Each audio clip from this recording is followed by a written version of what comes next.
Kuala Lumpur pada tahun 2016. Aktivitas beliau saat ini yang sebelumnya Direktur Eksekutif Institute for the Study of Islamic Thought and Civilizations atau INSIS dari Juli 2017 sampai Januari 2020. Kemudian sebagai penasehat Ikatan Keluarga Pondok Modern IKPM Cabang Turki. Saat ini beliau aktif sebagai dosen tetap di Universitas Darussalam Gontor dan dosen di program Kaderisasi Ulama PKU Unida Gontor dan dosen penjamin mutu di Sekolah Tinggi Ilmu Al-Quran STIQ Ar-Rahman Bogor.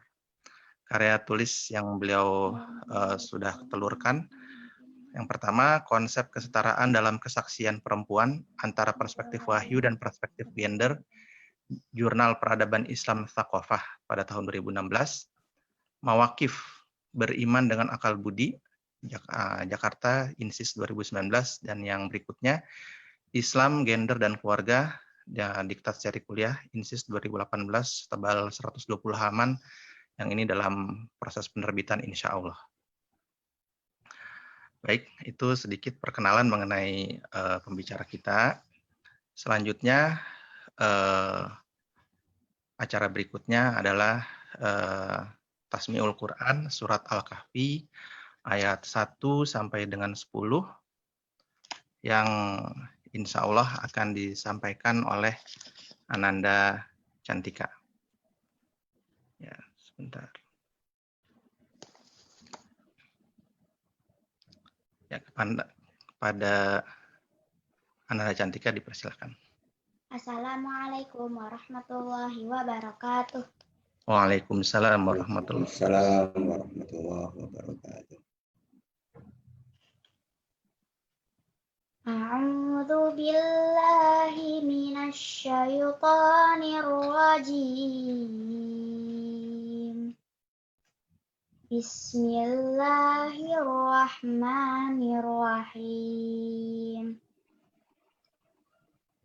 Alhamdulillahilladzi anzala ala 'abdihil kitab wa lam yaj'al lahu 'iwaja qayyiman liyunzira ba'san syadida min ladunhu wa yubashshiral mu'minin alladzina ya'maluna as-solihat anna lahum ajran hasana makithina fihi abada wa yunzirul ladzina qalu ittakhadallahu walada ma lahum bihi min ilmin wala liabaihim kaburat kalimatan takhruju min afwahihim yaquluna illa kadhiba fala'allaka bakhi'un nafsaka ala atharihim illam yu'minu bihadzal hadithi asafa inna ja'alna ma'alal ardi zinatal laha linabluwahum ayyuhum ahsanu amala wa inna laja'iluna nama 'alaiha sa'idan juruza am hasibta anna ashabal kahfi warraqim kanu min ayatina ajaba id awal fityatu ilal kahfi faqalu rabbana atina min ladunka rahmah wa hayyi lana min amrina rasyada. Shadaqallahul azim. Wassalamualaikum warahmatullahi wabarakatuh.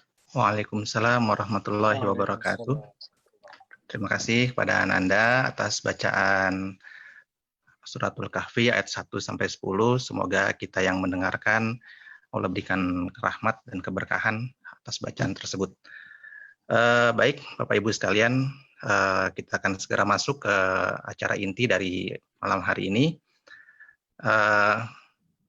Insya Allah sudah, kalau di waktu Indonesia Barat, sudah pada sholat isya semua, mungkin sudah pada makan, tinggal disiapkan kacang goreng ataupun sajian yang lain sambil mendengarkan agar tidak terlalu bosan ataupun tidak terlalu ngantuk. Karena biasanya kalau habis sholat, habis makan, suka ngantuk. Mungkin itu saya kali. Ya, baik. Tanpa memperpanjang kalam lagi, mari sama-sama kita nikmati kajian dari Ustadz kita. Pada beliau kami persilahkan. Silakan Ustadz. Baik, terima kasih Pak Irfan. Bismillahirrahmanirrahim. Assalamualaikum warahmatullahi wabarakatuh. Alhamdulillahilladzi ja'alal Qur'ana hudal lil muttaqin wassalatu wassalamu ala asyrafil anbiya'i wal mursalin wa ala alihi wa ashabihi wa man tabi'ahu bi ihsanin ila yaumiddin, amma ba'du. Bapak Ibu sekalian, khususnya teman-teman Semandel, alumni Semandel Rohis, tim Rohis 99. Begitu Pak Irfan ya, betul ya? Betul, Ustaz. Ya. Dan ada juga di situ, saya menyapa sebentar, ada Pak Susilo di situ, dari Qatar langsung juga menyaksikan. Baik, dimanapun para pemirsa berada, alhamdulillah kali ini kita sampai ke kajian pertemuan yang kedua tentang surat Al-Kahfi. Minggu kemarin kita sedikit mengulas tentang pembukaan surat Al-Kahfi dan juga pembukaan tentang ulumul Quran, khususnya berkenaan dengan ayat-ayat kisah yang sangat luar biasa. Mungkin nanti akan ada sedikit lagi sebelum masuk ke 4 kisah ya, karena pertemuan ini akan dijangka sampai 6 pertemuan. Baik, memang dengan kondisi pandemi seperti ini kita jelas tidak bisa maksimal untuk melakukan kajian. Kajian online itu seperti ihsan. Ihsan itu ya kita tidak bisa berinteraksi langsung. Jadi kalau anta budawo ka'annaka tarohu fa'in lam tarohu fa'innahu yaroka, agar kamu menyembah Tuhan seakan-akan kamu melihatnya, dan jika kamu tidak bisa melihat Tuhan maka pastikan bahwasanya, yakini bahwasanya Tuhan itu melihat kamu. Maka demikian juga dengan kajian online, kita tidak bisa melihat siapa saja yang sedang berinteraksi dengan kita tidak bisa bertatap muka, apakah bisa dipahami apa tidak apa yang saya sampaikan, tapi jelas kita menguraikan saja. Mudah-mudahan bermanfaat, dan saya ingatkan sebagaimana yang selalu dikatakan oleh diceritakan dalam sejarah ya, khususnya oleh ayahanda dari Imam Nawawi. Beliau adalah seorang pedagang di toko. Setiap kali mengikuti kajian, tapi bukan kajian online ya waktu itu, beliau selalu berdoa, ya Allah, Allahumma rzuq min dzurriyyati aliman yantafi'u bihil ibad.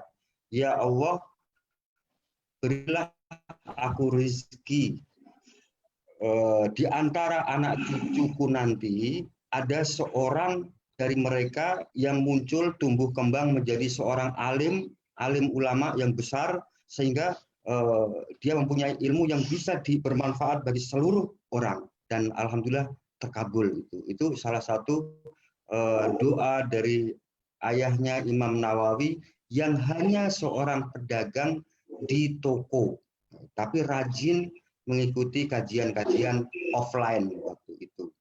Baik, Bapak Ibu sekalian yang dirahmati Allah, saya akan masuk ke kajian slide ya, langsung masuk ke slide-nya.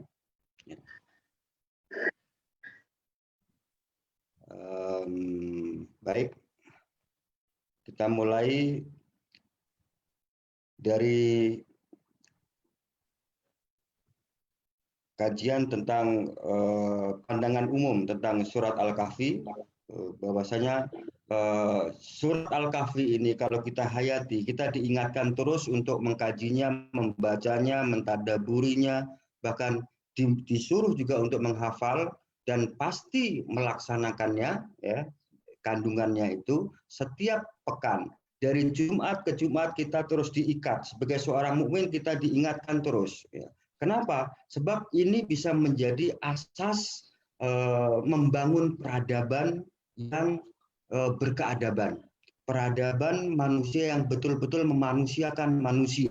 Peradaban yang adil dan memakmurkan. Bukan bagi kelompok orang saja, tapi seluruh umat manusia. Semuanya akan merasakan nikmatnya di bawah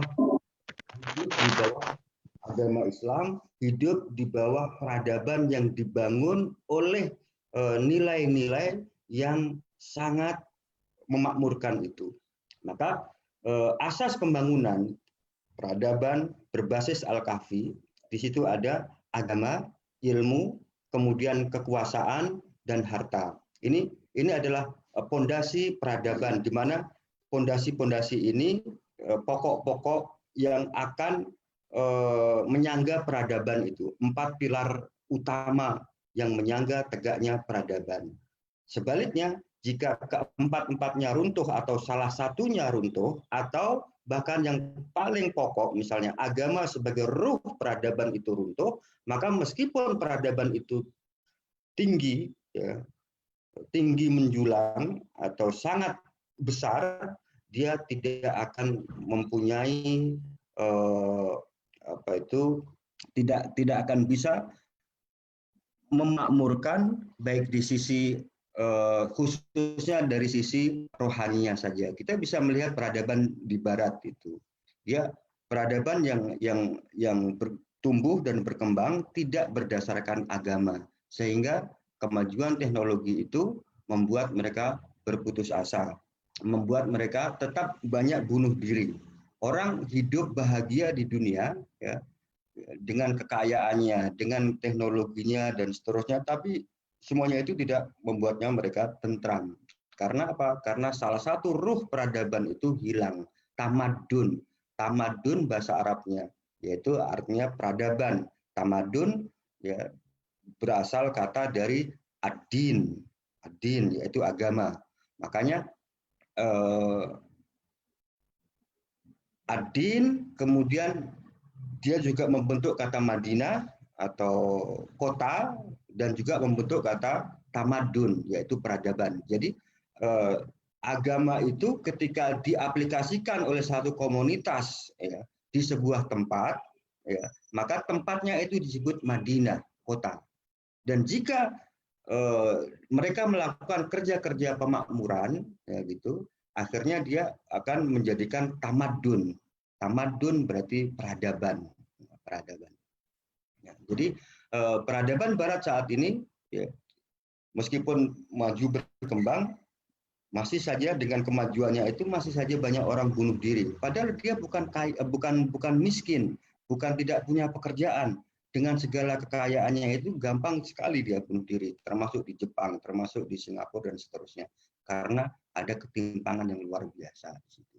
Nah, jadi di situ juga harus dengan ilmu, ya, ada harta di situ yang bisa menyokong tegaknya peradaban, yang membelanjai riset-riset, ya.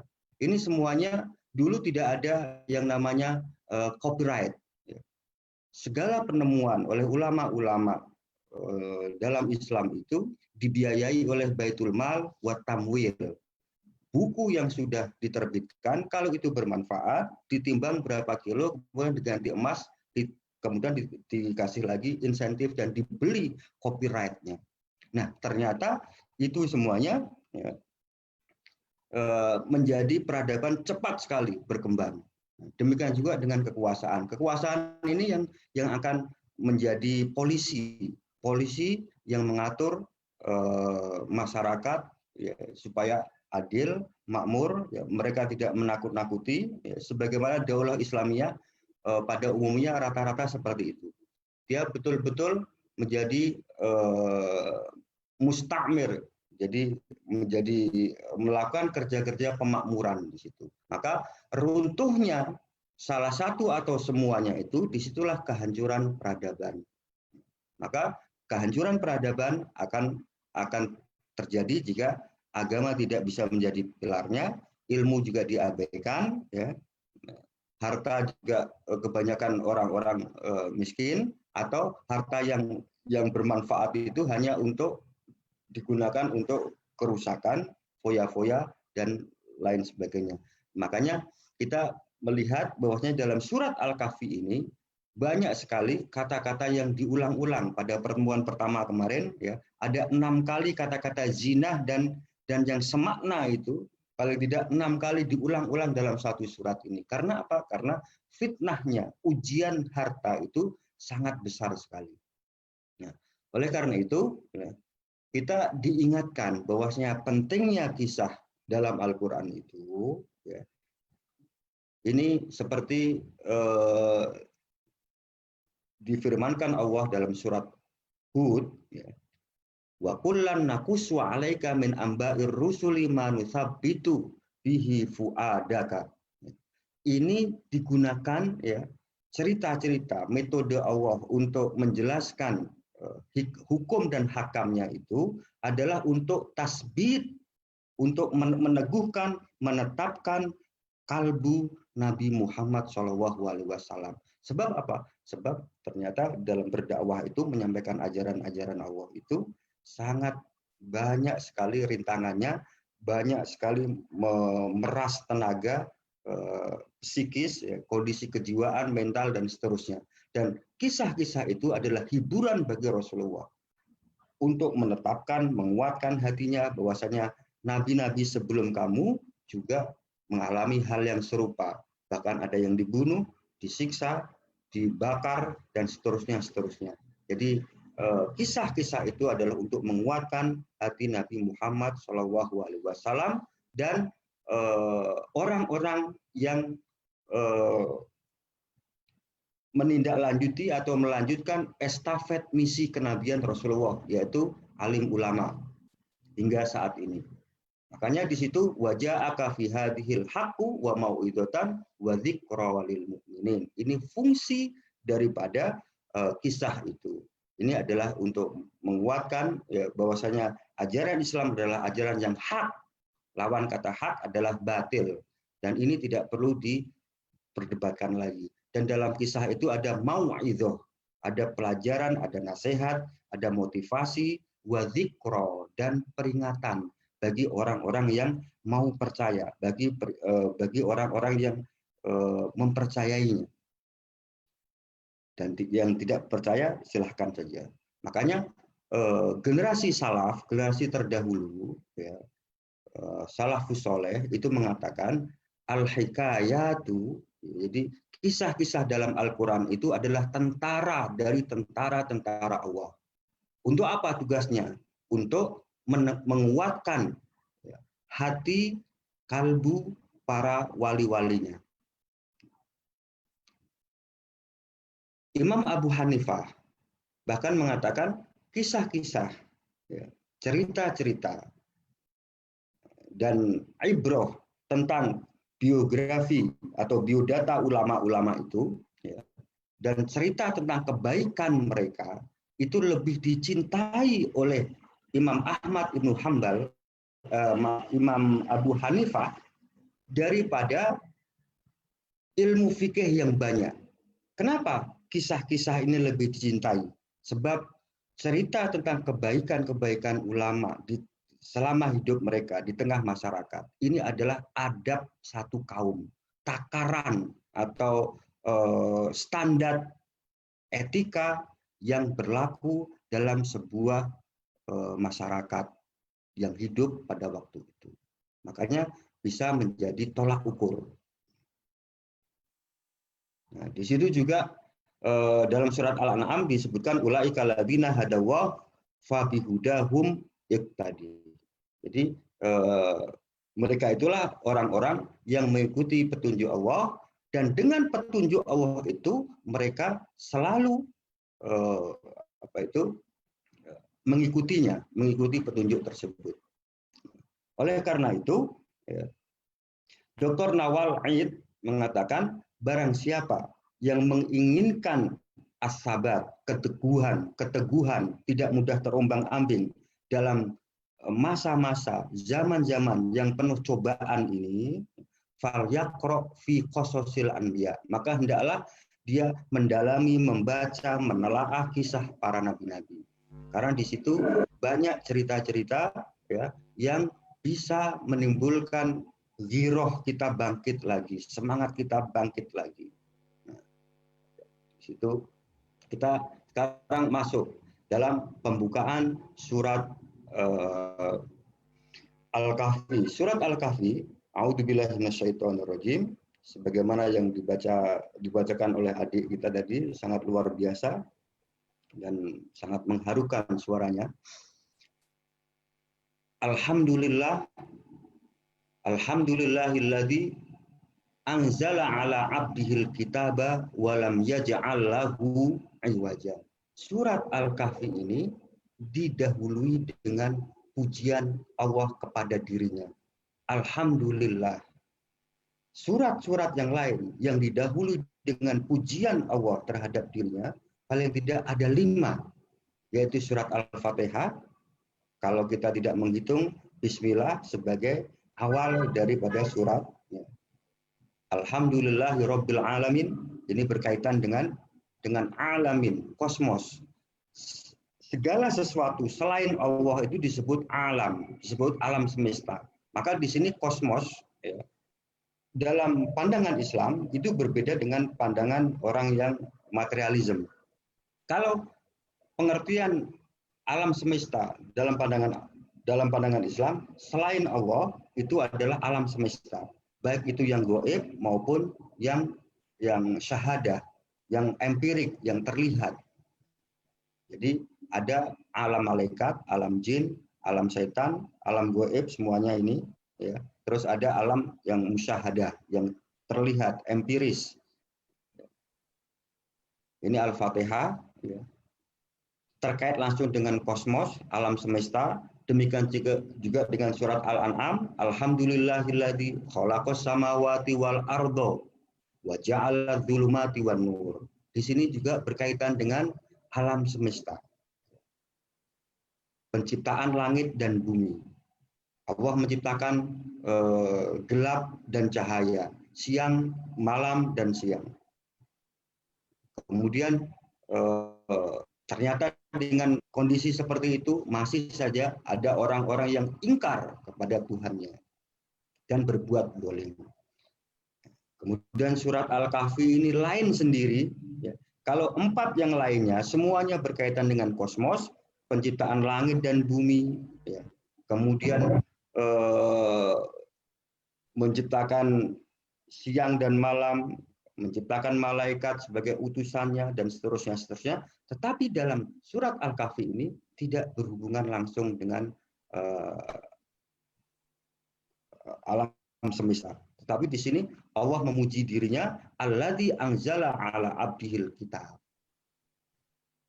Allah memuji dirinya, dan di situ Allah menyuruh kepada orang-orang Islam untuk memuji Allah karena telah menurunkan Rasul, yaitu Muhammad SAW dan Al-Quran, dan tidak menjadikan Al-Quran itu sebagai kitab suci yang bengkok, tapi tegak lurus. Tidak ada kesalahan sedikit pun, dan tidak ada perubahan sedikit pun, kapanpun dan dimanapun. Quran yang kita baca ini adalah sama dengan Quran yang dibaca oleh Rasulullah SAW. Tidak ada perbedaan. Menariknya lagi bahwasanya dalam surat Al-Kahfi ini ya, juga sebelum surat Al-Kahfi ada surat Al-Isra. Di akhir surat Al-Isra itu ya, itu Allah berfirman, Alhamdulillahil qul Qulil hamdulillahilladzi lam yattakhid waladan wa lam yakun lahu syarikun fil mulki. Akhir daripada surat sebelum Al-Kahfi itu juga dijelaskan bagaimana Allah memuji dirinya karena tidak menciptakan anak sama sekali dan tidak mengambil bala bantuan atau sekutu dalam mengurus, mengelola kerajaannya. Karena selain Allah di situ adalah Dzul. Bagi Allah itu adalah kehinaan semuanya. Jadi segala penolong-penolong atau selain Allah itu dianggap oleh Allah adalah lemah, tidak bisa membantu dalam pengaturan alam semesta ini. Ayat 1 sampai 8 ini mengisahkan tentang pembukaan dari empat kisah dalam surat Al-Kahfi ini, di mana ayat pertama Allah memuji dirinya, dan di dalam ayat pertama ini di balik pujian Allah terhadap dirinya itu mengandung perintah kepada hamba-hambanya untuk ikut memuji Sang Pencipta. Kenapa? Karena di situ ada nikmat hidayah ala abdihi.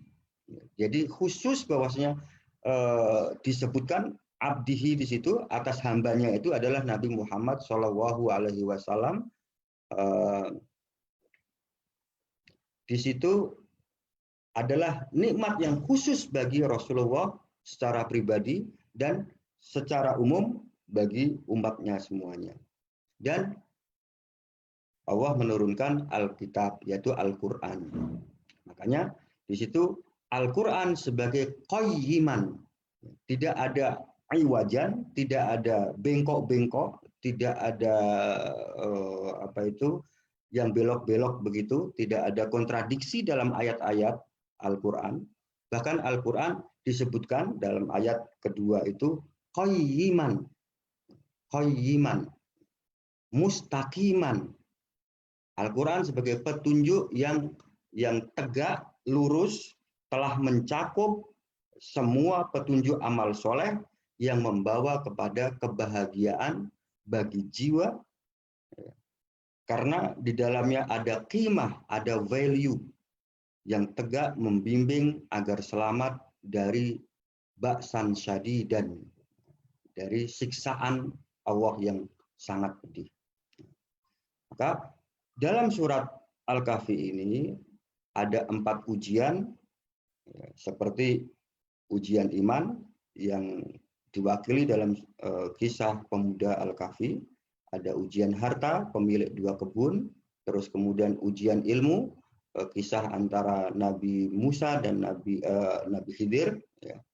Kemudian kekuasaan, ujian kekuasaan yang diwakili dalam kisah Dzulqarnain, akan terus terjadi dari masa ke masa pada semua orang di semua tempat dan zaman. Maka membacanya di antara Jumat ke Jumat adalah cahaya, adalah nur yang akan memperbarui keimanan. Di samping dalam hadis itu disebutkan bahwasanya orang yang membaca surat Al-Kahfi pada hari Jumat, maka nanti di hari kiamat, ya, dari tempat dia membaca sampai ke Mekah itu ada cahaya.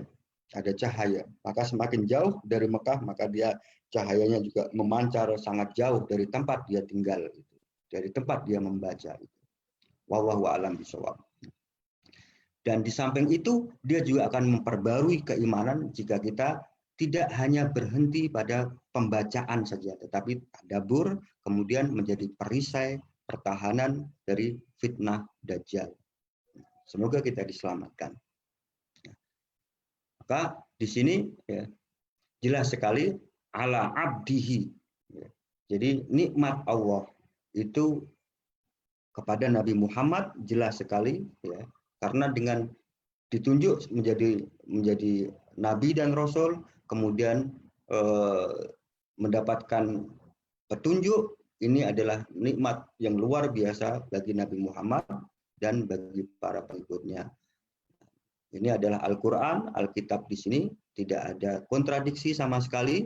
Di sini ada qayyiman, ya, ada qimah, ya, betul-betul untuk apa qimah di situ. Maka fungsinya di sini jelas sekali bahwasanya yang pertama adalah Al-Quran yang diturunkan ya, kepada Rasulullah itu untuk liyung dirobaksan syadida, untuk mengingatkan kepada umat Nabi Muhammad bahwasanya nanti akan ada siksaan yang sangat keras sekali, sangat pedih sekali dari sisi Allah. Kemudian manfaat yang kedua adalah wa yubasyirul mu'minin alladzina ya'maluna sholihat. Bahwasanya Allah akan memberi kabar gembira bagi orang-orang yang beriman. Siapa orang-orang yang beriman itu? Bukan hanya dalam kepercayaannya saja, bukan dalam perkataannya saja, bukan hanya dalam hatinya saja, sebagaimana yang diyakini oleh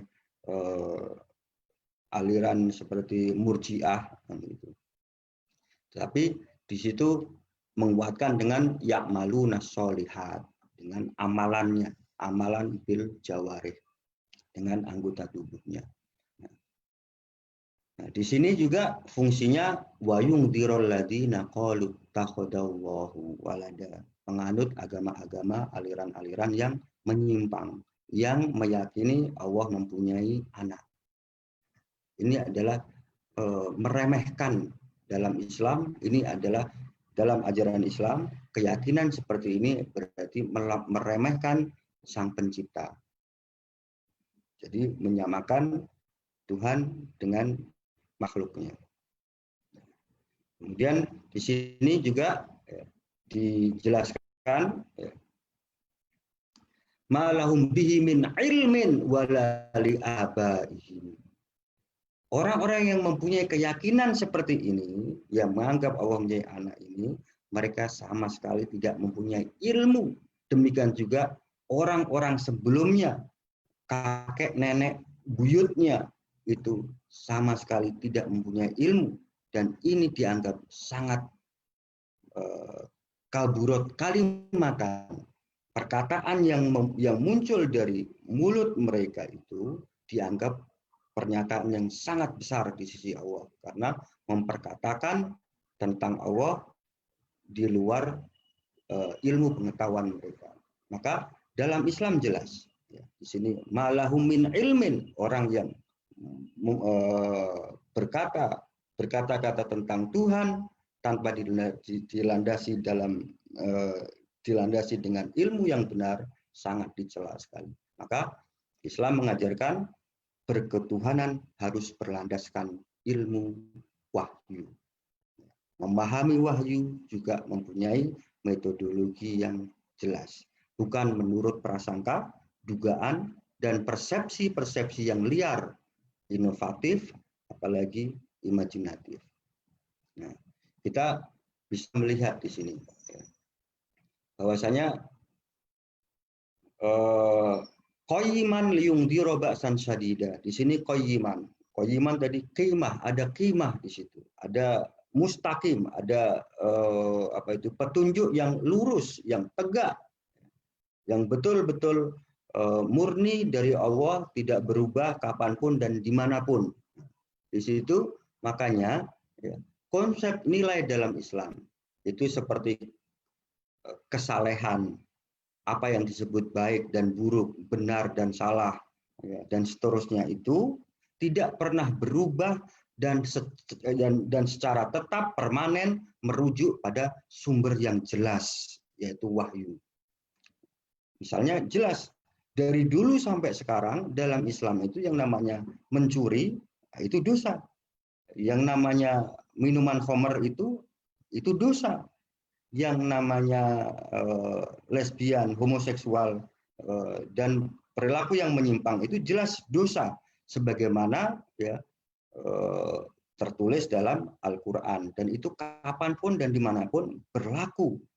Tidak ada kemudian direvisi, kemudian diakreditasi, tidak ada dalam Islam seperti itu.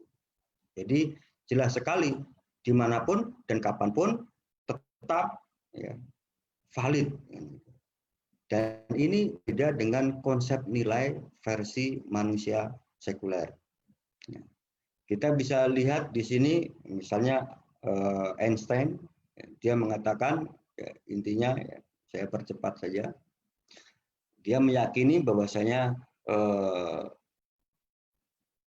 moralitas, yang namanya moralitas, ethical behavior itu harus didasarkan pada simpati, education, and social ties. Jadi hanya didasarkan pada simpati kepada orang lain, ya, harus didasarkan pada pendidikan dan ikatan sosial itu saja. Dia menolak bahwasanya agama menjadi dasar moralitas mengukur baik dan buruk. Nah, makanya di situ misalnya di Australia misalnya setiap orang diberi human right, hak asasi untuk melakukan apa saja selama tidak melakukan kerusakan yang sifatnya empirik. Ya. Makanya minum khamar itu, minuman keras itu dibolehkan di sana, ya. Selama misalnya tidak diminum waktu nyetir mobil. Ketika mobil, maka nanti ketika ketahuan ada tes, misalnya polisi memeriksa, disuruh niup seperti kayak balon begitu. Nah, nanti kalau ada kandungan alkoholnya, itu hukumannya berat. Jadi minuman khamar itu hanya dilarang kalau dia nyetir. Kalau dia tidak nyetir, ya itu dibolehkan. Tapi dalam Islam, kapanpun dia mau nyetir, mau tidak nyetir, mau tiduran, mau di rumah, mau di sekolah, emang iya dilarang. Ya. Makanya di situ ya, menolak, ya, tidak ada yang permanen dalam konsep nilai menurut manusia sekuler. Jadi rasa takut pada hukuman Tuhan dan mengharap pahala setelah kematian diyakini oleh Albert Einstein ini hanya memperburuk kondisi manusia. Anda takut pada Tuhan, mati. Anda tidak takut pada Tuhan, juga mati. Jadi apa bedanya? Nah, gitu. Ini adalah contoh cara berpikirnya manusia sekuler. Nah, ya, sama kan misalnya hukum LGBT. Hukum LGBT dulunya dinyatakan mental disorder, ya, penyimpangan jiwa, tapi kemudian direvisi menjadi perilaku yang normal. Nah, ini adalah salah satu contoh bahwasanya segala yang tidak didasarkan kepada nilai-nilai wahyu, ya konsep nilai yang tidak berbasis pada sumber wahyu itu akan selalu berubah. Apa yang dibolehkan sekarang mungkin nanti akan dilarang. Demikian juga sebaliknya. Fala'allaka bakhi'un nafsaka ala atharihim. Di sini Allah menghibur kepada Nabi Muhammad karena surat Al-Kahfi ini adalah surat Makkiyah, sebelum hijrah. Turun sebelum hijrah sekaligus. Di antara surat-surat yang turunnya sekaligus, bukan tadrijian, bukan sedikit demi sedikit, tapi langsung tuntas satu surat.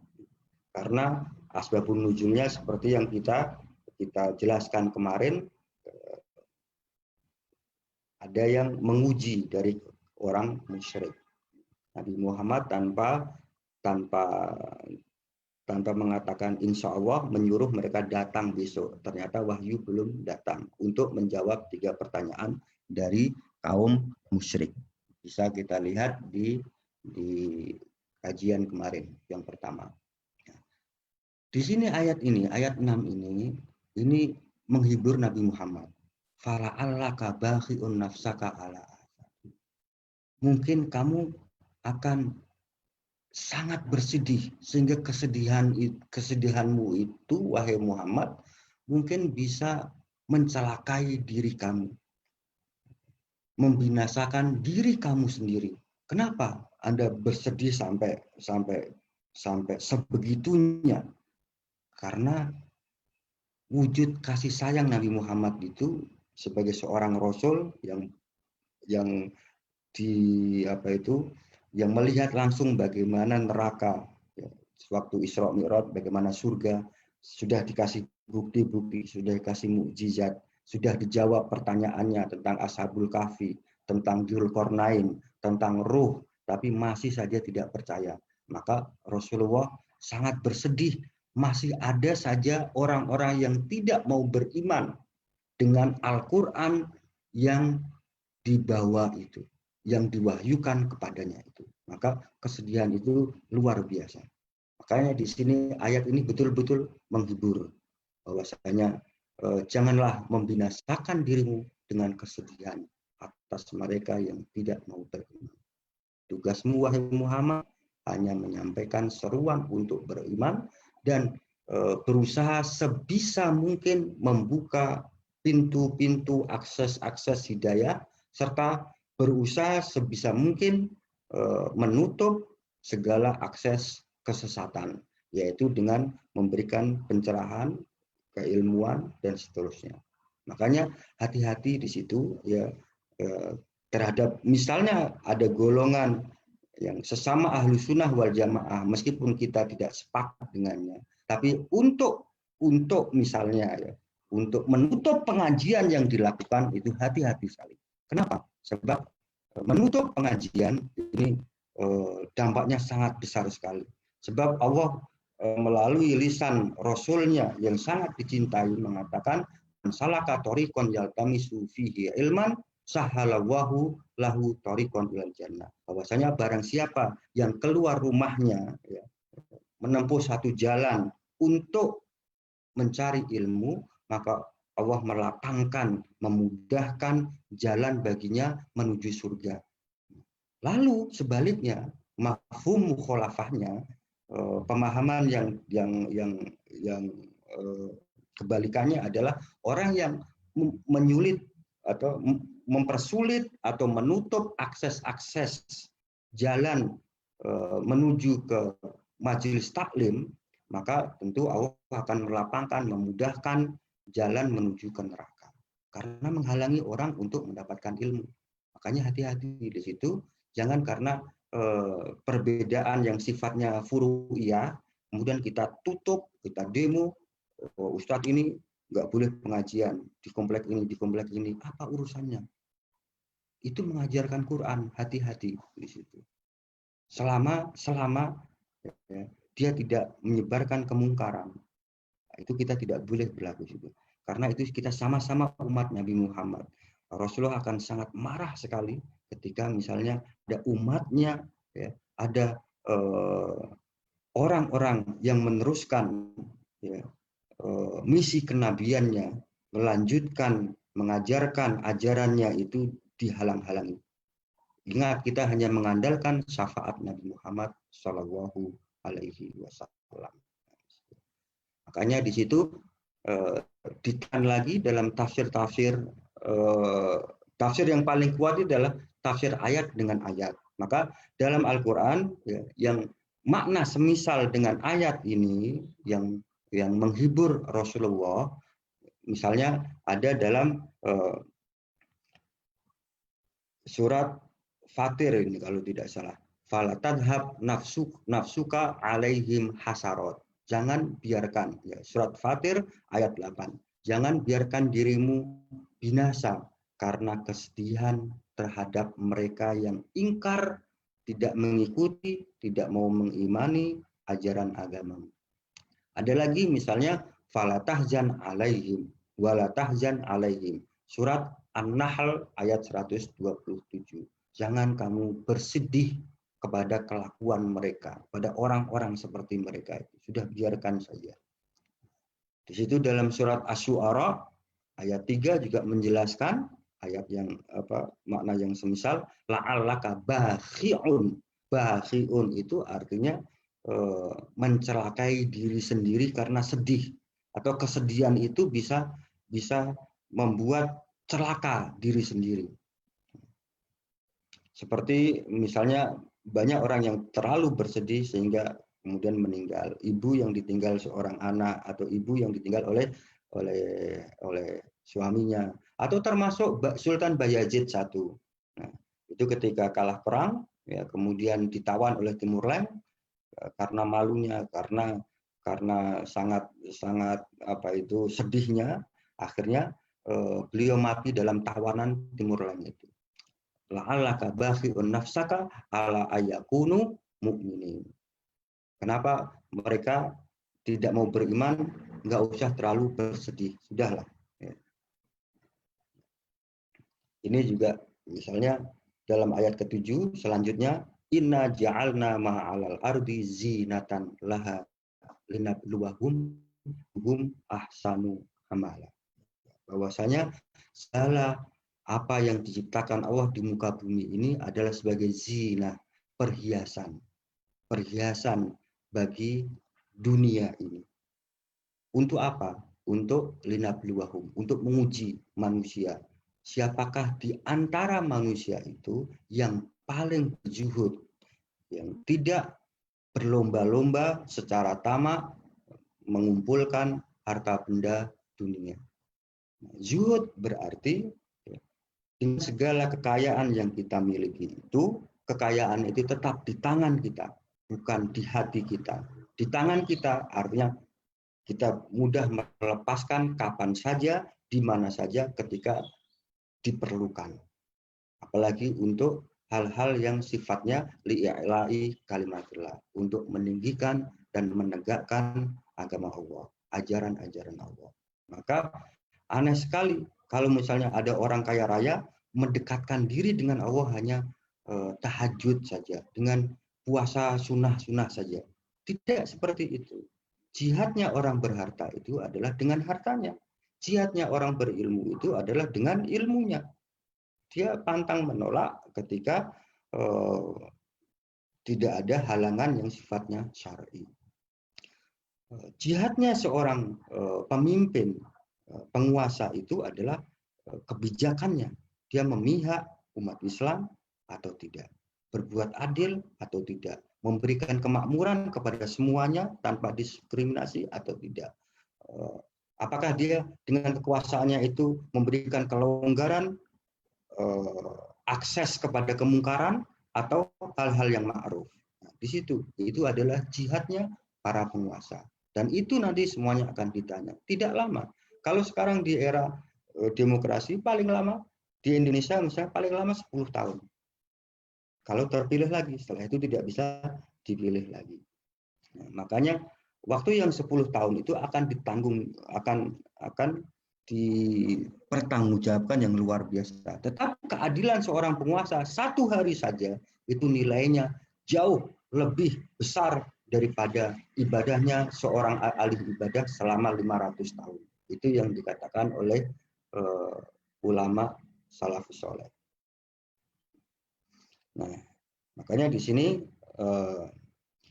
Anawaha ja'ala dunya daron faniyatan muzayyanatan bizinatin zailatin. Sebab apa? Sebab Allah itu menjadikan dunia ini semuanya, ya, ini dengan perhiasan yang tidak kekal, akan mudah binasa. Wa innama ja'alaha daron ikhtibar. Jadi perhiasan ini, dunia ini dijadikan sebagai tempat ujian, bukan tempat koror, keputusan. Jadi kampung balasan, tempat balasan itu nanti di akhirat, bukan di dunia. Maka kesuksesan itu tidak bisa diukur dari sisi materi di dunia ini saja, dari gelar, pangkat, jabatan, dan seluruh di dunia ini saja. Ini adalah ini bukan daru qororin. Jadi bukan tempat balasan. Tapi nanti semuanya ini adalah ujian. Diuji dengan kekayaan, diuji dengan kemiskinan, diuji dengan kekuasaan, dengan keilmuan, seterusnya. Makanya dalam surat Al-Kahfi ayat ke-8 itu dijelaskan bahwasanya semuanya itu akan menjadi so'i dan juruja, akan hancur binasa dalam waktu yang sangat singkat. Jadi gemerlapnya perhiasan dunia itu, ya, dengan segala kesibukannya itu, ya, itu pada akhirnya hanya dikatakan dengan satu ungkapan, so'i dan juriya, akan hancur biasa, akan hancur binasa, tidak berkembang dan tidak bermanfaat sama sekali. Nah, di sini Ibnu Abbas radhiyallahu anhu menafsirkan ayat ini, ayat 8 ini, bahwasanya maknanya adalah yahliku kulla syai'in 'alaiha wa yabid. Artinya akan hancur binasa semuanya. Cepat sekali. Nah, makanya fitnah iman ini adalah fitnah yang luar biasa. Fitnah yang paling besar di antara 4 fitnah itu. Sebab fitnah iman yang dikisahkan melalui Ashabul Kahfi, seorang pemuda yang berani al-firar bid-din, ya, dia lari membawa untuk menyelamatkan agamanya, keyakinannya, keislamannya ke tempat yang sangat sempit, al-kahfu, ya, gua yang sempit, ya, dibanding dengan negerinya yang indah, hartanya yang banyak, ya, kampungnya yang begitu nyaman. Ini luar biasa. Ini paling berat memang, karena tidak sedikit orang-orang yang imannya diuji kemudian sudah luntur, sudah kalah dengan ujian-ujian itu. Hampir rata-rata ulama-ulama kita yang kuat gitu, ya, dari sejak zaman Nabi kemudian para pengikutnya, ya, salafus soleh itu merasakan kebengisan, ya, kebengisan dari penguasa-penguasa yang zalim, termasuk Imam Ahmad bin Hanbal pernah dipenjara, Ibnu Taimiyah pernah dipenjara, disiksa luar biasa. Bahkan kemudian Imam Ahmad bin Hanbal itu sebelum dipenjara, beliau juga pernah dikenai tahanan rumah, tidak boleh mengajar. Seorang ulama, ahli pakar hadis, itu tidak boleh mengajar. Itu luar biasa tersiksanya, dikenai tahanan rumah. Sehingga ada seorang penuntut ilmu dari Spanyol waktu itu datang ke Baghdad jalan kaki, ya, untuk mendapatkan ilmu hadis. Namun sesampai di Baghdad dijumpai bahwasanya Imam Ahmad Ibnu Hanbal dikenai tahanan rumah oleh rezim Mu'tazilah yang mengatakan Al-Quran itu makhluk, dan Imam Ahmad Ibnu Hanbal sebagai orang yang menganut Ahlus Sunnah wal Jamaah dan tidak mempercaya itu dan mengatakan itu adalah dosa yang besar, maka oleh rezim dikenai tahanan rumah. Akhirnya penuntut ilmu dari Spanyol itu sudah terlanjur situ, maka dia mendatangi rumah itu dan pura-pura menjadi pengemis. Setiap hari belajar ke Imam Ahmad bin Hanbal dengan memakai pakaian dan penampilan seperti pengemis, meminta-minta. Setiap hari belajar 1-2 hadis, begitu seterusnya sampai dia puas, selesai, kemudian balik lagi jalan kaki ke Spanyol. Luar biasa jauhnya. Jadi itulah contoh bahwasanya fitnah iman, ujian iman itu betul-betul bisa mematikan jiwa bagi orang-orang yang tidak kuat. Semoga kita bisa diberi kekuatan untuk itu. Sebab di sini iman itu kan menghidupkan jiwa. Orang yang ketika imannya diuji, ya, dengan intimidasi dan seterusnya, ketika dia kalah, menyerah, berarti dia sudah mati. Jadi ada kata-kata yang luar biasa dari para salafus soleh, kaum terdahulu, ulama-ulama terdahulu, laisa man mata fastaroha bimayitin innamal mayitu mayitul ahya. Bukanlah orang yang mati itu bukan yang disebut orang yang mati itu bukan orang yang jasadnya mati, tidak bernapas lagi dan tidak bergerak lagi, istirahat tidak bergerak lagi, tidak ada nafasnya. Bukan itu orang yang mati, tetapi innamal mayitu mayitul ahya. Tapi orang yang mati itu sebenarnya adalah orang yang mati dalam kehidupannya. Lalu ditanyakan, bagaimana kok bisa seperti itu? Penjelasannya bagaimana? Yaitu definisinya adalah alladzi la ya'rifu ma'rufan wala yungkiru mungkaron. Orang yang tidak mengatakan sesuatu yang benar itu benar, yang ma'ruf itu ma'ruf, wala yungkiru mungkaron. Dan juga tidak mengingkari atau tidak menyalahkan sesuatu yang mungkar. Semuanya dia biarkan diam saja, padahal dia tahu itu. Nah, ini adalah perkataan Ibnul Qayyim al-Jauzi. A real man is the one who feel the death of his heart, not his body. Jadi orang yang sungguh-sungguh manusia itu adalah orang yang takut akan kematian kalbunya, bukan kematian fisiknya. Nah, ini adalah singkatannya. Teks yang aslinya dalam Madarijus Salikin baina manazili iyyaka na'budu wa iyyaka nasta'in, kitabnya ini, di situ disebutkan warrajulu huwaladzi yakhafu mauta qalbihi la mauta badanihi. Bahwasanya manusia itu, laki-laki itu, ya, jadi umumnya manusia itu yang disebut manusia adalah orang yang hanya takut pada kematian kalbunya, bukan kematian fisik badannya. Sebab banyak orang-orang yang hanya takut akan kematian badan mereka, wala yubaluna bimauti qulubihim, tapi mereka tidak menghiraukan dengan kematian kalbunya. Makanya fitnah agama, ujian keimanan ini betul-betul yang dijelaskan dalam surat Al-Kahfi ini ingin mengingatkan umat agar tidak menyerah menghadapi ujian keimanan yang dilancarkan kaum zalim.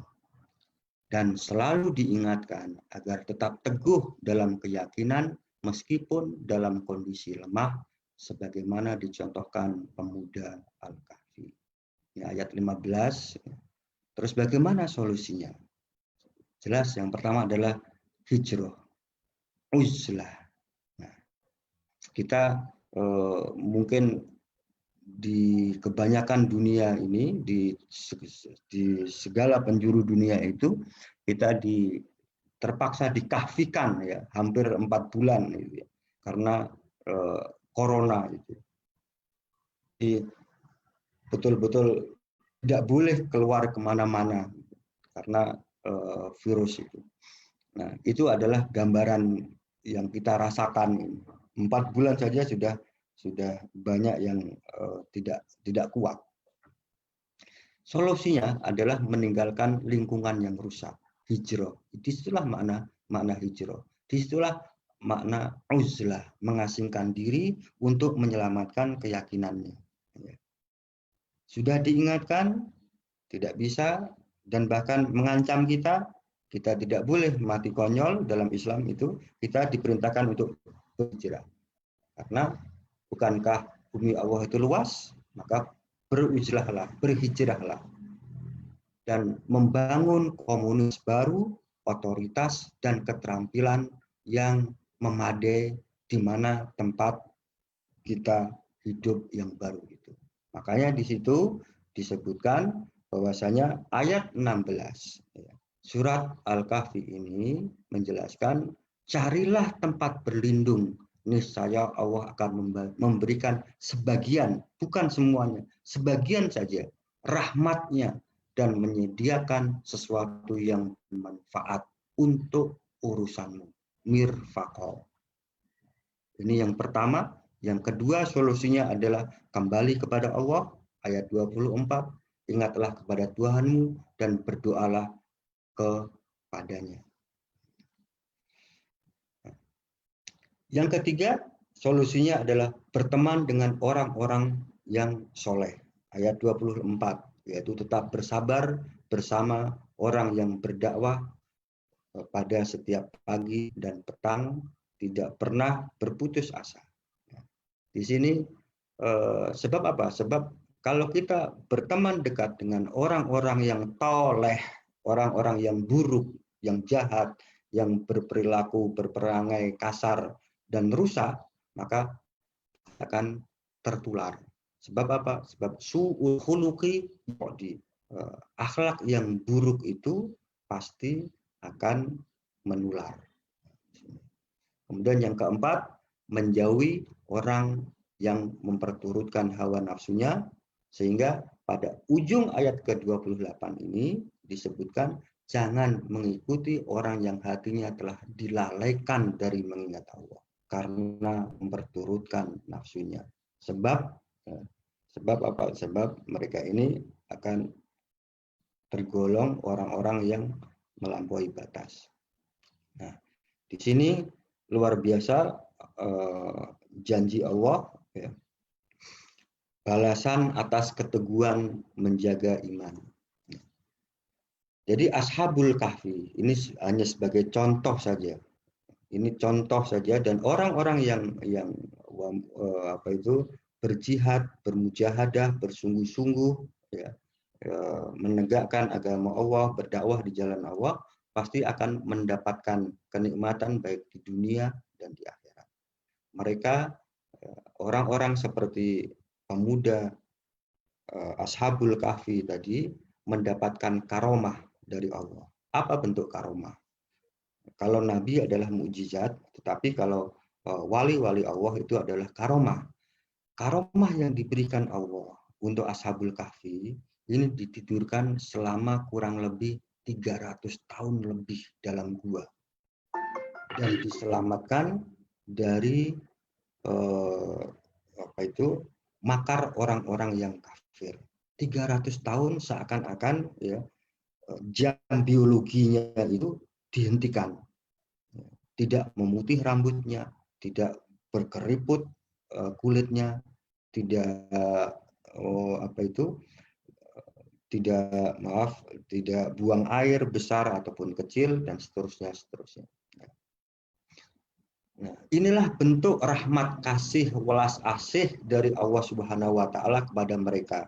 Jadi supaya aliran darahnya mungkin ibu-ibu dokter seperti Bu Dokter Reginta bisa lebih menjelaskan enak ini, ya, bagaimana dibolak-balikkan tubuhnya mereka selama tidur yang panjang agar tidak dimakan binatang tanah. Kemudian juga tadi sudah kita ini kan tentang jam biologis itu sudah dimatikan. Ini kalau orang-orang dari kedokteran menjelaskan akan lebih jelas lagi. Jadi aliran darah itu tetap lancar. Gua yang sempit dan gelap menjadi luas dibanding negeri yang mereka tinggalkan. Gua yang diliputi dengan cahaya keimanan terasa lebih menyejukkan berbanding negeri mereka yang luas tetapi tertutup oleh gelapnya kekafiran. Mohon Pak Irfan, kalau misalnya waktunya sudah mendekati habis, tolong diingatkan. Insya Allah kurang 10 menit lagi. Kurang 10 menit lagi? Ya, selanjutnya kita sesi tanya jawab. Oke, baik. Sehingga saya tidak berbuat kezaliman gitu, menghabiskan waktu tanya jawab atau acara yang lainnya. Baik. Nah, di sini hijrah ini luar biasa, hijrah ini. Alhamdulillah di saudara-saudara kita ada yang mengkampanyekan festival hijrah. Ini luar biasa, bagus sekali. Hijrah di sini tinggal kita memaknai. Mungkin pertama masih bersama-sama gitu, masih melalui gebiar-gebiarnya, tapi setelah itu kan tergerak, ada internalisasi. Ini luar biasa yang dilakukan oleh teman-teman ini untuk hijrah fest ini.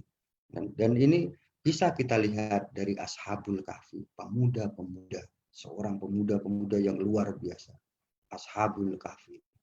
Allah janji betul, ya, ketika dia berniat, ya, karena sudah berdakwah di negerinya tidak bisa diterima, bahkan diancam, ya.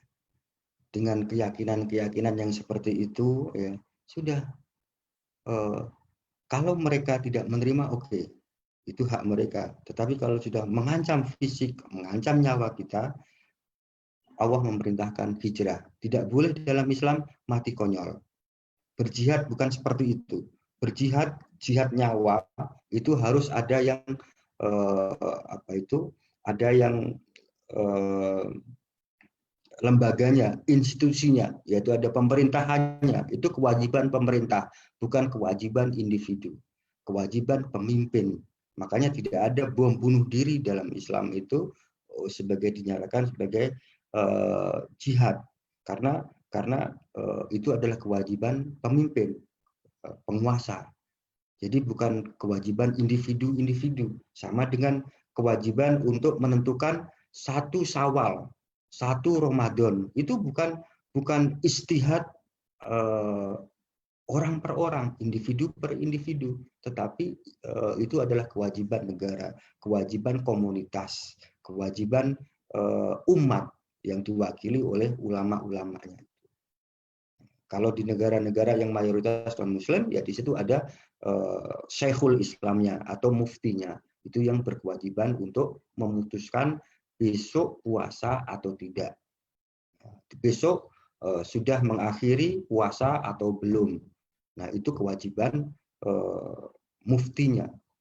Jadi bukan kewajiban individu. Istihad masing-masing, setiap partai, setiap LSM itu tidak dibenarkan.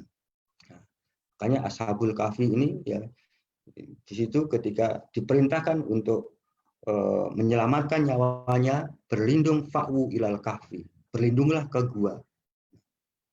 Di situ ya diberikan banyak karomah, seperti misalnya wadorobna ala adanihim sinina adada. Jadi selama di gua ditidurkan, Allah menutup telinga mereka. Betul-betul ditutup telinga mereka biar tidur nyenyak, tidak terganggu oleh suara-suara. Ini karomahnya di antaranya. Kemudian warobatna ala kulubihim. Kata-kata robatna ala kulubihim dalam Al-Quran itu kalau tidak salah terulang 2 kali. Satu, untuk ibunya Nabi Musa ketika Allah menguatkan hati ibunda Nabi Musa untuk menaruh bayinya di Sungai Nil. Dikuatkan. Diperintahkan Allah untuk menghanyutkan bayinya dan dijanjikan Allah akan menjaganya. Terus demikian juga Ashabul Kahfi ini warobatna ala qulubihim. Jadi secara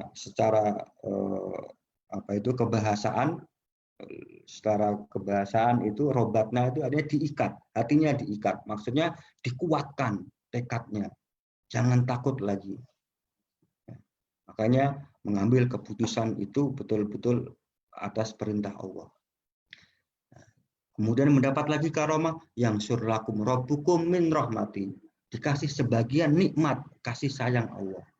Jadi selama bertahun-tahun sampai orang-orang yang berkuasa itu sudah mati semuanya, masyarakat yang bengis tadi sudah mati semuanya, kemudian dibangkitkan lagi, dibangunkan lagi. Setelah dimudahkan semua urusannya, dia dibangunkan lagi. Tetap dalam kondisi muda. Sampai ceritanya di situ, masyarakat kaget mau beli makanan, ini uang zaman kapan ini? Pakaiannya juga seperti itu, bingung gitu. Nah, ini adalah salah satu karomah yang diberikan Allah jika kita membela ajaran agama Allah Subhanahu wa taala.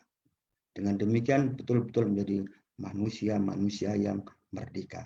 Disinilah Allah memberikan pujian betul bahwasanya pemuda Kahfi ini pemuda yang luar biasa, diuji dengan ujian kepercayaan, keimanan, akidah yang dipercayainya, dia tetap tidak bergeming. Nah, makanya di situ dijelaskan dalam surat Al-Kahfi ini, am hasita anna ashabal kahfi warraqimi kanu min ayatina ajab. Bagi Allah, ya, menidurkan golongan Ashabul Kahfi dalam gua selama ratusan tahun itu bukan hal yang menakjubkan, itu ringan saja. Jadi apakah kamu mengira bahwasanya kisah Ashabul Kahfi dan Ar-Raqim yang tertulis dalam lauh di situ, dalam satu deretan nama-nama buku Ar-Raqim itu begitu, lauh itu berarti satu jadwal nama, daftar nama di situ. Kanu min ayatina ajaba. Tidak, itu bukan hal yang mengagumkan bagi Allah Subhanahu wa taala. Bukan hal yang sulit bagi Allah. Awal fidyatu ilal kahfi faqalu rabbuna atina min ladunka rahmatan, dan seterusnya. Ini tadi sudah kita jelaskan. Nah, termasuk di sini fadorobna ala adani. Jadi ditutup telinganya biar tidurnya nyenyak. Kemudian dibangkitkan lagi. Tsumma ba'asnahum lina lama ayul hisbaini ahsor lima labisu amada. Ini betul-betul penghargaan yang luar biasa terhadap generasi muda. Di mana Allah berfirman dalam ayat ke-13, nahnu naqussu 'alaika naba'ahum bil haqq. Benar-benar kami menceritakan kondisi mereka Ashabul Kahfi itu dengan sebenar-benarnya. Tidak ada tambahan, tidak ada pengurangan dan sebagainya. Mungkin ada di antara kita yang bertanya, kenapa dalam Al-Qur'an tidak menjelaskan kapan, tahun berapa itu terjadi, di mana terjadinya secara detail. Al-Quran tidak akan mengisahkan hal-hal yang seperti ini. Tidak penting, karena Al-Quran bukan kitab sejarah.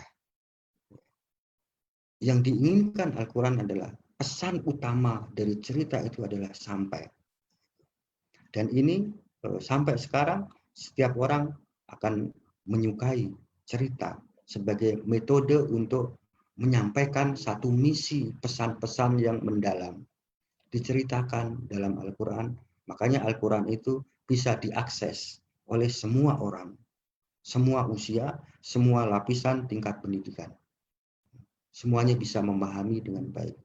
Innahum fityatun, sesungguhnya mereka ini adalah pemuda, fityah.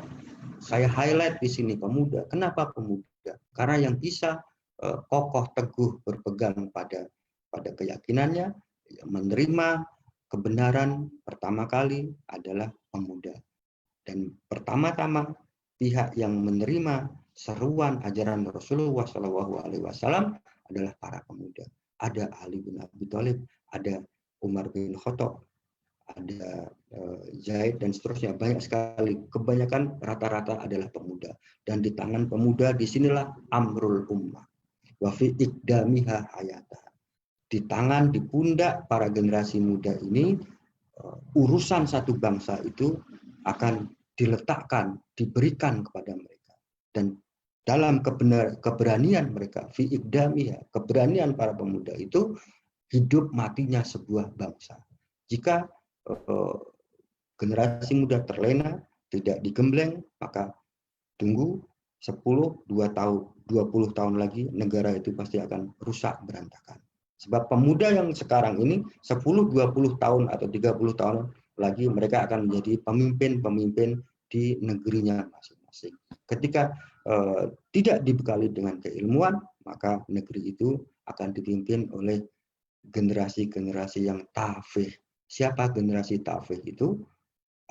Jadi pemimpin-pemimpin bodoh yang mengurusi masalah umat. Sebagaimana yang disabdakan oleh Rasulullah. At-tafih. Baik.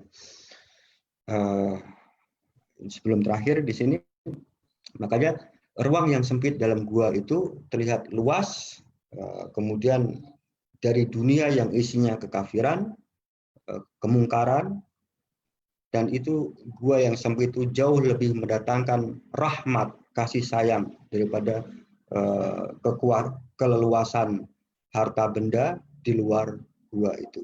Kekafiran dan kuatnya kekuasaan, berlimpahnya harta dan banyaknya pengikut adalah sempit. Tidak hanya harta, kekuasaan, kemudahan hidup. tidak adanya harta, tidak adanya kekuasaan, kemudahan hidup adalah luas selama disertai dengan iman kepada Allah Subhanahu wa taala. Demikian, dan mohon maaf atas segala keterbatasan. Saya kembalikan ke Pak Irfan atau Pak Bondan yang menjadi moderator. Demikian, aku qouli hadza. Assalamualaikum warahmatullahi wabarakatuh. Waalaikumsalam warahmatullahi wabarakatuh. Terima kasih Ustadz atas paparan awalan dari Suratul Kahfi. Tadi kurang lebih sampai ayat ke 14. Cuman ada beberapa tadi yang saya sampaikan lebih awal sebagai penjelasan dari beberapa ayat sebelumnya. Baik, Bapak Ibu sekalian, kita masuk ke sesi tanya jawab. Kami akan bacakan terlebih dahulu yang sudah mengirimkan lewat kolom chat. Dari Adi Ningsih. Assalamualaikum Ustadz, tentang ayat kedua dari surat Al-Kahfi, Allah memperingatkan akan siksa yang pedih terkait masalah LGBT yang sedang marak di negeri kita ini. Apakah azab Allah juga akan mengenai umat Islam yang bertakwa? Baik Ustadz, silakan dijawab terlebih dahulu. Baik. Pertama, azab Allah itu akan sampai kepada orang yang tidak melakukan LGBT kalau satu, orang-orang di luar itu tidak mau mengingatkan. Terus yang kedua, jika mengingatkannya tidak sungguh-sungguh dan tetap akan terjadi gencar ya perilaku LGBT itu nantinya akan bermunculan penyakit yang luar biasa, penyakit menular. Sebab begini, tadi Ibu penanya tadi, salah satu penyebab LGBT itu dia bukanlah takdir, dia adalah penyakit yang bisa menular dan bisa disembuhkan meskipun tidak semudah yang kita bayangkan. Samalah dengan orang yang kena narkoba itu. Perlu mujahadah, perlu kesungguhan yang luar biasa untuk menyembuhkannya. Perlu doa, baik doa dengan perkataan, habis sholat itu mengangkat tangan tahajud, ini adalah doa perkataan. Dan doa perbuatan, yaitu ikhtiar, untuk betul-betul bisa terlepas dari penyakit itu. Nah, ketika dibiarkan marak, tidak dihukum sama sekali, misalnya, tidak dicegah sama sekali perilaku LGBT itu, maka nanti ketika mereka melakukan pemerkosaan sodomi kepada anak-anak kecil, kepada tetangganya dan seterusnya, disitulah virus penularan itu mulai menjangkiti pelaku-pelaku yang baru. Saya mengatakan begitu karena tahun 2013 saya pernah tinggal di Bangkok selama 3 tahun 3 bulan. Waktu itu saya pernah wawancara ketika meskipun disertasi saya tidak berkaitan langsung dengan LGBT, tapi ada di situ tentang pembahasan sedikit subbab begitu tentang LGBT. Saya wawancarai. Saya tanya kepada Katoy. Katoy itu adalah waria. Di Thailand namanya Katoy. Saya tanya, apakah Anda berperilaku seperti ini itu sudah sejak lahir atau mulai kapan? Gitu. Dia mengatakan, saya berperilaku seperti ini, pakai baju waria, pakai baju perempuan, dan seterusnya, perilakunya juga seperti perempuan begitu, adalah ketika setelah, di sodomi itu, ketika dia kelas 3 SMP. Nah, oleh kakak kelasnya. Setelah itu, mulai ada semacam penularan di situ, melalui kejiwaan. Dan itu 2 orang yang saya wawancarai, singkatnya seperti itu. Ada lagi misalnya ketika tidak kita tidak mengingatkan dengan sungguh-sungguh dan terjadi pembiaran massal gitu. Setiap orang berpakaian mini dan seterusnya gitu ya. Nah, di Bangkok itu penambahan jumlah waria ini kan atau G itu kan sangat kuat sekali, sangat besar sekali. Di antaranya penyebabnya faktor yang lain adalah batasan aurat itu sangat dilanggar karena mayoritas bukan Islam kan di sana itu. Jadi di mana-mana kita akan mudah sekali terlihat orang membuka auratnya yang sangat minim sekali, ketat sekali. Nah, ketika anak-anak laki-laki kecil, anak-anak yang masih kecil, belum balik, ya, masih kanak-kanak, setiap hari dimanapun, di pasar, di sekolah, dan itu melihat orang yang berbikini, rok mini terus, gitu ya, rok mini terus setiap hari. Nah, ketika dia puber, dia tidak akan tertarik dengan lawan jenis itu. Dia akan memilih orang yang masih tertutup, dan itu sesama laki-laki. Itu adalah salah satu faktornya. Jadi hukuman-hukuman seperti itu, ini adalah hukuman, termasuk hukuman Allah yang secara langsung maupun tidak langsung akan diperbanyak orang seperti itu, akan dihancurkan pelan-pelan.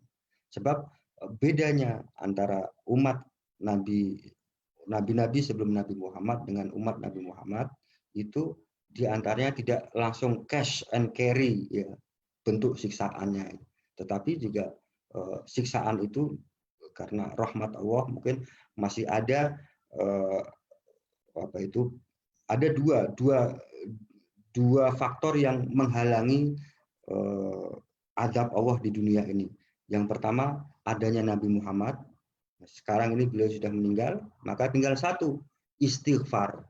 Banyak-banyak istighfar itu ketika masih ada sekelompok manusia, sekelompok umat masih terus beristighfar, maka Allah tidak akan menyikirakan azabnya. Saya kira demikian. Ya, terima kasih Ustadz jawabannya atas pertanyaan pertama. Selanjutnya dari Denny Yulian. Ustadz, apakah hikmah atau kelebihan 10 ayat pertama atau terakhir surat Al-Kahfi? Karena dalam salah satu hadis disebutkan jika hafal 10 ayat pertama atau terakhir dapat melindungi dari fitnah Dajjal. Silakan Ustadz. Ya, betul. Jadi tentang fadilah ayat 10 ayat surat Al-Kahfi bahkan atau semuanya surat Al-Kahfi itu ada satu, dilindungi dari fitnah ya, fitnah godaan Dajjal yang sangat, Dajjal itu kan pembohong, pendusta. Dia betul-betul bisa menjadikan orang yang mukmin jadi kafir ya. Terus dia muncul ketika saat dunia itu lagi kisruh, tanaman juga tidak ada yang tumbuh, jadi ada paceklik berkepanjangan, krisis pangan, ya. Terus krisis keuangan. Nah, terus kemudian disitulah Dajjal muncul, menawarkan semuanya, kesuburan, makanan, semuanya. Jadi orang yang tidak kuat imannya pasti akan terpengaruh oleh Dajjal. Makanya surat Al-Kahfi ini membacanya, apalagi menghafalkannya 10 ayat pertama atau 10 ayat terakhir atau semua surat Al-Kahfi itu akan menurut hadis Rasul dilindungi dari fitnah Dajjal. Terus juga banyak, itu bukan hanya satu.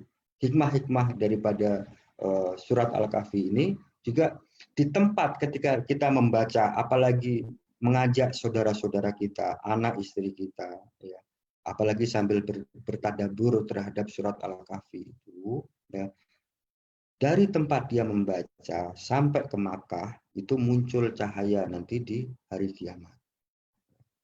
Cahaya inilah yang menjadi di antara syafaat bagi orang yang membacanya setiap pekan. Dan bagi kita ya yang hidup sekarang ini ya, ini bisa kita rasakan faedahnya hikmah membaca dan mentadabburi surat Al-Kahfi itu agar kita supaya ingat bahwasanya semuanya itu ada batasnya. Ada ujian-ujian dan kita dikuatkan terus. Jadi Al-Quran itu hikmahnya bukan nanti di akhirat saja, tetapi juga di dunia. Ketika kita bekerja mati-matian, kita mencari nafkah untuk keluarga kita semuanya. Nah, di situ kita akan ada hiburan di situ. Bahwasanya ada batasnya. Kita mencari, tapi giat mencari juga mudah untuk berbagi. Karena disinilah salah satu bentuk jihad kita, bentuk daripada jihadnya orang-orang yang mempunyai kelapangan di bidang masing-masing, harta, ilmu, atau kekuasaan. Demikian Pak Opik. Ya, terima kasih Ustadz. Selanjutnya ada dua penanya yang pertanyaannya serupa. Mohon izin kepada Alivia Nur Ihsan karena pertanyaannya tidak langsung terkait dengan bahasan yang kita sampaikan kali ini, saya lewatkan terlebih dahulu. Jadi pertanyaan serupa dari Bondan dan dari Pak Reza. Pertanyaannya serupa, kurang lebih apa dalam solusi fitnah agama ini tidak ada konteks pendekatan yang lebih frontal dalam arti melawan kepada penguasa mungkin, atau memang pada kasus Ashabul Kahfi ini tidak memungkinkan untuk melawan. Ya, serupa dengan Pak Reza, serupa dengan Pak Bondan, Pak Reza juga bertanya mengapa dalam surat Al-Kahfi ini saat ujian keimanan solusinya adalah bersembunyi di gua, bukan berdakwah atau berjihad kepada penguasa. Mungkin Pak Reza teringat akan satu hadis jihad yang paling besar adalah mengatakan kebenaran pada penguasa, mungkin itu terkait. Baik, mungkin itu Ustaz, silakan. Ya. Baik, dalam kisah Ashabul Kahfi ini, kalau saya tidak salah memahaminya, bahwasanya dakwah yang dilakukan oleh Ashabul Kahfi ini sudah dilakukan, ya, termasuk dengan segala jenis kesabarannya, menasihati, ya. Dia berdakwah, dia sudah menyampaikan hal-hal yang amar ma'ruf, nahi mungkar, itu sudah dilakukan. Ini perbuatan keliru, menyembah selain Allah itu salah, ya, juga disampaikan, ya. Menasihati penguasa juga sudah, bahkan dia diancam untuk ditangkap, mau disiksa dan seterusnya, ya, mau dibunuh, mau dihukum mati, maka Allah mengilhamkan untuk berhijrah. Nah, dan sama dengan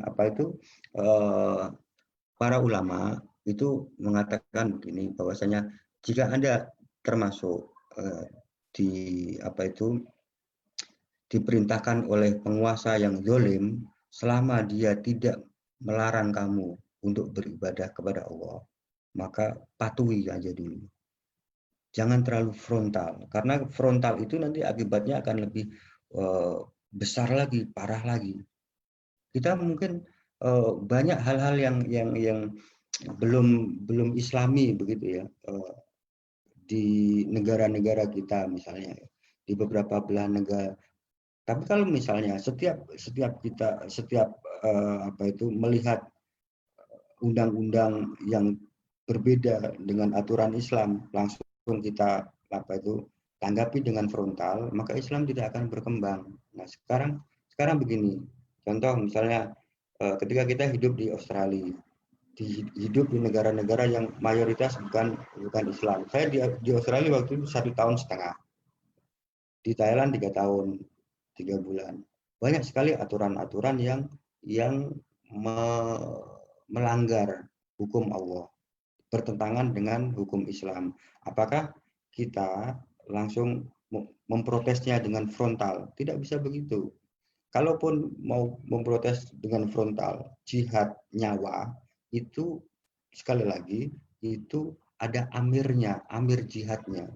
Jadi itu kewajiban pemerintah, bukan kewajiban individu atau kelompok-kelompok. Kecuali misalnya ya, di satu negara umat Islam akan ditumpas, itu kan sama aja itu satu, ya. Kalau nggak kuat melawan, hijrah. Kalau masih bisa melawan, karena baik melawan atau nggak melawan akan ditumpas. Saya kira begitu, Pak. Jadi kita tidak bisa langsung membuat anarkisme. Itu nanti jatuhnya bugot. Jadi kita harus hati-hati, apalagi banyak provokasi-provokasi dari pihak-pihak yang tidak bertanggung jawab. Ini kadang-kadang satu pihak dia pura-pura masuk ke pihak Islam dengan memprovokasi macam-macam, ya, dengan membuat fitnah-fitnah, tuduhan-tuduhan yang tidak jelas, tidak berdasar. Apalagi makanya dalam Islam itu perlu tabayun. Kita tidak bisa misalnya ya, sebagai generasi Islam yang berpendidikan dan berkeadaban, menjunjung tinggi martabat seseorang, melakukan pergerakan itu hanya berdasarkan sosmed saja, tidak ada yang mengklarifikasi, dan itu bahaya sekali. Nah, karena tidak sedikit bahwasanya di kalangan anak-anak bangsa itu dengan bermodal WA saja sudah bergerak, sudah membenci orang, sudah mengatakan begini, punya penilaian yang sangat cepat, belum dikoreksi betul, belum ditabayun betul. Saya kira begitu, Pak. Baik. Mudah-mudahan terjawab. Ya. Baik, Ustadz. Mungkin ini pertanyaan terakhir dari Pak Alfian. Dalam Islam ada yang namanya nasakh wal mansuh. Adakah kaidah-kaidahnya agar kita tidak terjebak kepada kesalahan apa yang sudah diganti? Syukron jazakumullah, Ustaz. Oh ya, nasakh dan mansuh itu salah satu pembahasan dalam ulumul Quran. Ya. Manansah min ayatin, di situ salah satu jadi dalam ulama Al-Quran itu ada dua pandangan bahwasanya nasikh dan mansuh itu ada yang menguatkan itu ada dalilnya adalah manansah min ayatin, kami tidak akan menghapus satu ayat kecuali nakti bimisliha kecuali kita akan mendatangkan semisalnya atau yang lebih baik daripadanya. Nah, contohnya misalnya nanti akan ada macam-macam, ada naskhul ayah bil ayah, ayat dihapus, ayatnya tetap, tapi hukumnya dihapus. Ya, terus misalnya tentang berkiblat ke Masjidil Aqsa atau yang lainnya gitu. Jadi ada naskhul ayah wa baqaul hukmi. Ayatnya dihapus tapi hukumnya tetap berjalan. Ada hukumnya dihapus tapi ayatnya tetap. Atau ada lagi menghapus ayat dengan ayat, atau kalau ayat dengan hadis penjelasannya itu sebenarnya bukan menghapus, tapi menjelaskan secara terperinci atau pengecualiannya. Jadi ada lagi yang kedua, golongan yang kedua mengatakan bahwasanya tidak ada ayat nasakh dalam Al-Quran, sebab dia mempunyai pertimbangan lain bahwasanya hukum nasakh dan mansukh itu nanti disamakan dengan konsep bada, konsep perubahan dalam diri zat Allah, dan Allah berarti dipandang berubah-ubah kan gitu, seperti akidah dalam Syiah misalnya, tidak jadi menciptakan ini terus ada lagi yang lain itu. Tapi yang terkuat ulama sepakat ada hukum nasakh dalam Al-Quran, dan itu berbeda dengan hukum perubahan dalam diri zat Allah, karena Allah menginginkan seperti itu. Ya, termasuk misalnya sebelum turunnya ayat untuk berkiblat ke Masjidil Haram, umat Islam masih berkiblat ke Masjidil Aqsa. Ayatnya kan masih di situ. Kemudian juga diubah juga. Jadi ayatnya sudah tidak ada, tetapi hukumnya langsung diubah, yang pembaharuannya langsung diubah. Salah satunya seperti itu. Dan ini pembahasannya cukup panjang, Pak, untuk menjelaskan masalah ini. Itu kira-kira kulitnya seperti itu saja. Bahwasanya naskh dan mansukh itu ada dalam Al-Qur'an dan untuk mengetahuinya biar kita tidak mengamalkan yang sudah dihapus. Makanya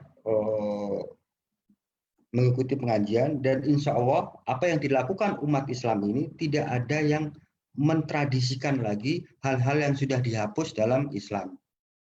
Jadi dari tafsirnya, kemudian dari fikih dan seterusnya, itu syariah yang dalam batasan fikih itu yang implementasikan dalam disiplin ilmu fikih itu tidak mentradisikan sesuatu yang dihapus. Termasuk misalnya apa? Termasuk menikah lebih 4 istri itu kan sebelumnya kan dibolehkan. Tapi Rasulullah datang kemudian ketika ada sahabat yang masuk Islam mempunyai 10 istri, yang 6 disuruh menceraikan 4 orang. Jadi tidak ada seorang ulama yang masih mengamalkan beristri lebih dari 4. Yang 4 aja jarang kok. Apalagi yang itu 2 saja udah jarang. Karena ketidakmampuan itu. Demikian. Baik, Ustadz. Mengingat waktu, kita masuk ke sesi terakhir. Mohon berkenan Ustadz untuk memimpin doa bagi kita semua. Silakan Ustadz. Baik. Al-Hadiniyah Al-Fatihah. A'udzubillahi minasyaitonirrajim. Bismillahirrahmanirrahim. Ar-Rahmanir-Rahim. Maliki yaumiddin. Iyyaka na'budu wa iyyaka nasta'in. Ihdinas siratal mustaqim. Siratal ladzina an'amta 'alaihim ghairil maghdubi 'alaihim waladdallin. Amin. Allahumma sholli ala Muhammad wa ala ali Muhammad hamdan yuwafi ni'amahu wa yukafi mazidah. Rabbana kama yanbaghi li jalalikal karim wa azimi sultanik. Allahumma ighfir lil mu'minina wal mu'minat wal muslimina wal muslimat al ahya'i minhum wal amwat. Allahumma anfa'na bima 'allamtana wa 'allimna ma yanfa'una warzuqna uluman tanfa'una fid dini wad dunya wal akhirah. Allahumma ighfir lana wa liwalidayna warhamhuma kama rabbawna shighara. Rabbana atina fid dunya hasanah wa fil akhirati hasanah wa qina adzabannar. Subhanaka rabbika rabbil izzati amma yasifun wa salamun alal mursalin walhamdulillahi rabbil alamin. Al-Fatihah. Pas adzan asar di sini, Pak. Baik Ustadz, jazakumullah khairan kepada Ustadz atas paparan materinya dan jawaban-jawabannya. Sedikit laporan dari kajian malam hari ini. Ada sekitar 47 sampai 53 pendengar yang ikut mendengarkan. Semoga bisa bermanfaat bagi kita semua. Belum selesai pembahasan tentang surat Al-Kahfi ini.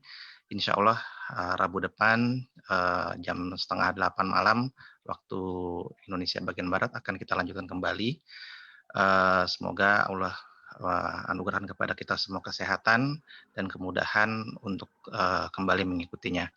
Baik, mari kita sama-sama tutup kaji kita pada malam hari ini dengan membaca lafaz hamdalah. Alhamdulillahirabbil alamin. Istighfar kepada Allah, astaghfirullahalazim, dan doa penutup majelis, subhanakallahumma bihamdik, asyhadu alla ilaha illa anta, astaghfiruka wa atubu ilaik. Assalamualaikum warahmatullahi wabarakatuh. Waalaikumsalam warahmatullahi wabarakatuh.